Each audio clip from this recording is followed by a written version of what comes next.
Hi, and welcome back to another episode of the History of Fan Anime. I'm your host, William Chow, and in today's episode, I want to get into more convention stories.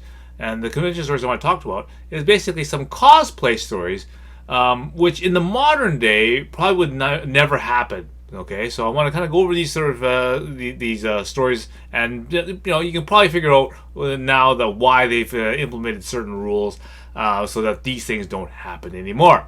Okay, so let's begin. Okay, so the first story is a personal story of mine.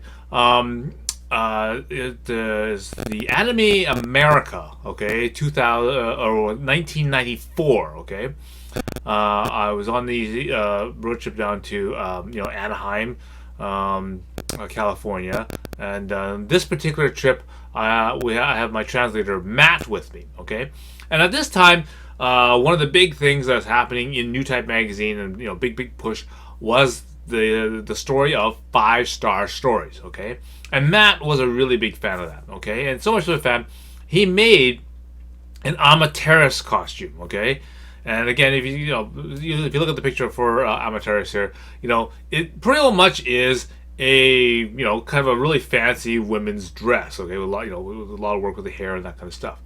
Anyway, so but he wanted to go as that, and said, okay, all right, if you're gonna cosplay as that, it was great. What I'll do is I'll cosplay as one of the knights. Okay, and then then that would work really well when we do a cosplay thing together, right? So okay, so we get all that ready, and we go down to the Anaheim for the convention center, and we received pretty well. I mean, a whole bunch of people say, "Hey, wow, that's a really detailed costume." And a lot of people really would recognize that and say, "Hey, that's really good." Because it said it's one of these type of stories where if you knew or if you're in the know for anime, you would know what it is, and it's great that not that many people would cosplay as that, and so it's new and refreshing there. But then there's all these other people going, "Oh, weird. This is like really strange, right?" Because it basically it's a form of cross playing, right? Anyway, so that wasn't so much. What would happen is that at the convention there was this local news team there, okay, and they're pulling people aside, making interviews and that kind of stuff. Anyway, so me and Matt got pulled aside to do an interview, and we got to ask questions like how did you get into the dressing up as costumes, and do you dress up any other times and that kind of stuff, and whatnot, and the angle that we were that I got when we were basically doing the interview is that the fact that basically Matt was basically cross-playing, and this is sort of something that's relatively new. Even cosplay in itself is relatively new at this particular time, and so the world doesn't really know how to accept it yet. We still have that sort of negative connotation for dressing up. We still have that term Trekkies, which is the derogatory term for people who dress up as Star Trek people, and people who dress up as Star Wars characters still get a lot of negative feedback. Okay, shall we say? Because it wasn't really socially accepted at this moment. So that's what the angle they were trying to get at, but of course we didn't give him anything to work with, and of course because this is a local news broadcast, I'm sure no one has got copies of it, and of course it's probably not even been archived, and it's probably long been deleted. But it's interesting to note that in the modern day, the whole entire cosplay, crossplay has all been now relatively accepted. This cross genre kind of genre stuff and that kind of stuff, basically gender is now no longer an issue of in cosplay. So you'll never kind of get that kind of response from a news outlet anymore. But it's interesting to note that was still a big thing back in '94. Okay, the second story that I want to get into is again, I do believe it was San Diego Comic Con '92. Okay, this was still relatively early, in my convention going times, and I remember I was on the convention floor, just either writing some notes down or just trying to get my bearings on where I was from the map or something like that. And I look up, and I see this woman dressed up as Batgirl. Okay, now very you know, gifted woman here. She was basically wearing a a Batgirl costume, with a kind of a masquerade like mask as the as her top headpiece. She was basically wearing a strapless bikini, which almost which basically hid nothing essentially, as her Batgirl top part there. She was wearing a cape that basically only went about halfway down her back, because she was wearing essentially a G-string for her bottom part of the bikini. And as she walked by, you can tell it hid absolutely nothing from behind. So basically, as she's walking down this aisle, usually the convention floor is really pretty busy, right? Lots of people, standing in line and walking down and that kind of stuff. Anyway, as she's walking down this aisle here in the convention floor, you can tell everyone sort of splits apart. It's like the dividing of the Red Sea as she walks right by, and all of a sudden everyone stands to her side, and she's got this clear path right up the middle. Okay, and then as she walks by, everyone sort of leans over and kind of goes, "Wow," and kind of stays there, and you just see this long path as she walks by. And so I thought, okay, wow, that's a pretty impressive costume, right? And all of a sudden, this security guy got kind of a volunteer, I guess, kind of walks by me, right? And he's on his walkie-talkie, he's going, and it's radioing his buddy. He's going, "Eric, you gotta come to all 37 now. Go over here now." And he's wandering, walking up here, walking up behind me, and it's like. And I was sitting there going, "Oh boy, here it is. Now she's got busted, and now they're gonna throw her out of the con, right?" And so he's walking down the aisle, behind her, right, on his radio, and then all of a sudden his buddy comes in from the side, right, kind of meets up with him, and he kind of and they just basically stopped, looked down, and they just stood there and stared at her, and looked her up and down and kind of like, yeah, okay, she's still walking down the aisle and, just continue on her way. Everyone's still partying aside and, making a clear path. And the funny thing is that even after this time, she's now 5, 6, 7 aisles down from me. Like, no one's closed the gap, right? Everyone's sort of, sitting there, nice clear view from even where I am, even 5 aisles away. And these guys sort of okay, they stand there staring, and they kind of, look at it, humming and hawing, and yeah, and then they chuckled and laughed, and then, okay, then they sort of walked away. And I'm going, wow, so much for being a family-friendly convention, right? Anyway, so, that was one of the, the great views that we had down in San Diego for that year. And she wasn't the only one, okay? So that probably will never happen at a convention in modern day. Okay, another sort of a personal convention story of mine, which sort of came to realization, and I managed to collect all the pieces for. I remember in San Diego Comic Con, it was '98. Okay, and I was in the lobby of the convention center, like this. So basically, outside on the lobby is where all the ATM machines are, and then we're at a time where not a lot of the members inside the convention can take credit card payments. Okay, there isn't internet in the convention floor. People don't have iPads and that kind of stuff, so they can't use Circle or whatever, or Square or anything like these devices to take credit card payments. A lot of people just doesn't have the means to do so.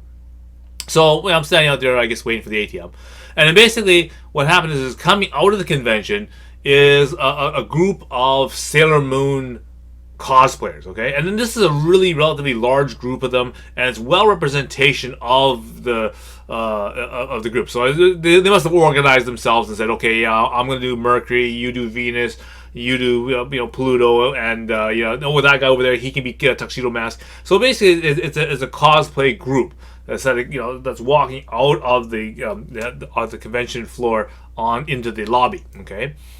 And so as they're coming out, coming from the side, coming down the lobby, is this big group of Klingon cosplayers, okay, and there's a nice good contingent of them too. Female ones in there. There's this the guy that's actually crafted this really big bat lift, and so he's got that carrying, and very well done cosplay, and basically they came together sort of as one's coming out and one's coming down now, and it's almost instantaneously that they sort of decided, hey, this would be a great photo opportunity sort of thing. So they kind of got together and they kind of started squaring off, and they started making themselves ready for in arcs to make this picture, this pose, almost magically without really too much interaction. They actually just sort of did it, and then some of the people who are with them and whatnot, they start pulling out their cameras, because again, this is an era where you don't have cell phones where you can just take out your cell phone and whip out your camera and take a picture. No, you have to actually physically take out a camera, whether it's digital or one that actually takes it using physical film. And they're pulling them out, and they get ready to take some pictures and that kind of stuff, and they did that. And again, I was standing there, and I for some reason I just either didn't pull my camera out, or I didn't have my camera at the time. And I witnessed this great sort of creative improv going on here. And so later I managed to find this picture that someone else has taken, and thank you for doing that. Then this is sort of one of these almost a commemorative moment where basically two sort of factions of cosplay managed to interact together and actually make some sort of improv type of thing. And I'd always wanted to do this at a convention, and probably there's different kind of ideas like this that kind of occurred at conventions since in the early 2000s, where cosplay and improv and basic interaction between anime fans sort of occurs, and this is sort of one of these catalysts that happens. That again, hopefully will carry on into the newer conventions as time goes on. And so anyway, that was the sort of my history behind this picture that basically occurs, where basically the Sailor Moon cosplay group goes against the Klingons. Okay, so the last story I want to get into is basically, around this time, 1992, I was going to conventions with Sheldon this year, and at this time, again, anime is still being relatively new, but one of the big, promo clips, or the things that convention people do to basically get attention to their booths and that kind of stuff, and try to get you some more press, to sell their products, and to, hopefully get you as a convention goer to come to them to hopefully, let them tell you about their product or their comic or whatever, right?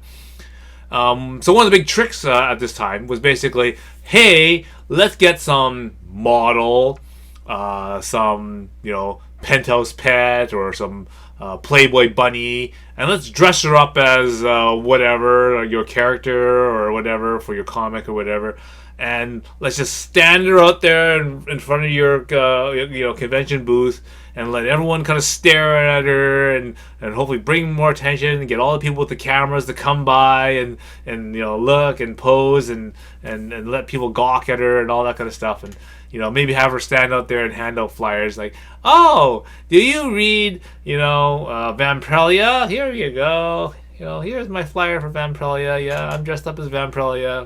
Whatever. Sure. Anyway, so this year, I was going around with Sheldon on this particular day, and he was going up to all, he loves that kind of stuff. So, so he's going up to all the different models and that kind of stuff, getting nice and close to them, saying, hey, can I get a picture of you? And of course, Sheldon's really one of these quiet, really innocent looking, like, the type of people. So they figured, okay, yeah, sure, all right. Yeah, that's all right. Yeah, you don't look like some sort of weirdo, stalker, molester type of guy. So whatever, it's fine. Okay, sure, whatever. So they, that, and I'm usually the guy that holds the camera and has to, take the picture and whatever. Okay. Now again, at this time, you got to remember these, even with these modern digital cameras, right? You have to kind of turn them on, and then you got to wait till the screen turns on and initializes and boots up and all this other stuff, and then you got to press the exposure setting, and then do the zoom in, zoom out, and all this other stuff. So basically, it takes time for that. And even if you get that ready, you still got to press the exposure button. It's got to sit there for a few moments, and then then it actually takes the picture, right? So anyway, so I remember now I may misremember who and the scene and all that kind of stuff, but I kind of remember it was like a penthouse pet or something. She was dressed up as some superhero character, female superhero character, and we come to this booth, and then Sheldon goes, "Hey, I want to get a picture of this." Okay, so I said, "All right, sure." Well, I mean, that's what I'm doing all day, is taking pictures of him with like beautiful women. And so he goes up to her and it's like, "Yeah, can I get a picture?" And she's like, sure, whatever. And so, so here, he's standing beside her, he's getting, sort of ready, in his, sort of pose. And it's the usual, right? You got the hand behind the thing, right? And so one hand sort of right over here, on that one side. And then, of course, the other hand is sort of on her hip over here, kind of like, whatever, like this, right? And so, and here I'm fumbling around with the camera, getting out, okay, press the on button, because it's booting up or whatever, and it's getting ready, and I'm, sort of, getting ready to say, okay, cheese, say whatever, and that, but, so, I'm fiddling around with this. Anyway, while I'm doing all this stuff and whatever, and Sheldon's got his hand sort of right here, she basically takes her other hand and basically lifts up his hand so it's right up in here, right? And you can sort of see, the expression on Sheldon's face without actually, saying anything. So like, take the picture now, take it, click it, the picture now. And it's sort of like, of course, I'm still trying to, whatever, initialize everything like that. And he's just sitting there, and so it's always just a few moments, and then she finally then kind of, pulls it and then kind of clips it back down here, and it's like, oh, damn, you missed the shot. Oh. And it's like, and then, and of course, it's on the then says, okay, yeah, say cheese now, and of course it's already down here, and he's like, ah, and so so I take the picture, and then afterwards, and he goes and tells me, "Damn, you should be just a few seconds earlier. It was like great." And it's like, and I'm thinking to Sheldon, it's like, what are you complaining about? You got the free feel, man. What the hell? And I was like, anyway. That will probably never happen in the modern day convention either. All right, so another story for you. Okay, so what you want to do right now is you want to go right down below, click like and click subscribe, and I'll get into more convention stories and other anime goodies in the next episodes. Okay, so until next time, see you again.